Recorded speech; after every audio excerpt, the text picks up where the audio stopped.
In football, heroes aren't always the youngest stars or the biggest names. Sometimes, they are dreamers who refuse to quit. At 40 years old, when most footballers have already retired, one man stood on the world's biggest stage and stunned millions. His name is Josimar Jose Voradias. The world knows him simply as Vozinha. Vozinha was born on June 3, 1986, in Mindelo, on the island of Snow Viceni in Cape Verde. Growing up on a small island nation off the coast of West Africa, opportunities were limited. Football academies were scarce. Resources were few, but dreams were everywhere. As a child, he loved football, yet there was a problem. He was considered too small to be a goalkeeper. Scouts overlooked him. Many would have given up. Vozinha didn't. Unlike many football stars who signed professional contracts as teenagers, Vozinha's journey was different, much different. He worked tirelessly through local clubs including Batuque FC and Mindelance. Success came slowly, very slowly. His career eventually took him across continents: Angola, Moldova, Portugal, Cyprus, Slovakia. Every move was another step toward a dream that seemed almost impossible.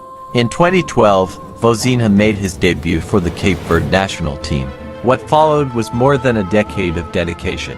Tournament after tournament, match after match, save after save, he represented his nation at multiple Africa Cup of Nations tournaments and became one of the most respected figures in Cape Verdean football. Through victories and heartbreaks, he stayed loyal to the Blue Sharks. For decades, Cape Verde dreamed of reaching football's greatest tournament.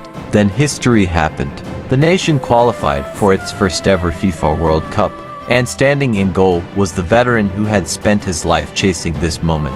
At 40 years old, Vozinha finally arrived on football's biggest stage, a dream that had taken a lifetime to reach. Cape Verde's first World Cup match came against one of football's giants, Spain. Few believed Cape Verde had a chance. Vozinha had other plans. Time after time, Spain attacked. Time after time, Vozinha answered. 7 incredible saves, a clean sheet, a historic 0-0 draw. The football world watched in amazement. A 40-year-old goalkeeper had delivered the performance of his life. Overnight, he became a global sensation. But what happened after the match touched hearts around the world? Vozinha broke down in tears, not because of fame, not because of awards, because he wished his mother and late grandparents could have shared the moment with him. Vozinha's story isn't just about football. It's about patience, perseverance, faith, and the courage to keep chasing a dream, no matter how long it takes. Because sometimes, the greatest victories come to those who refuse to quit, and sometimes, heroes wear goalkeeper gloves.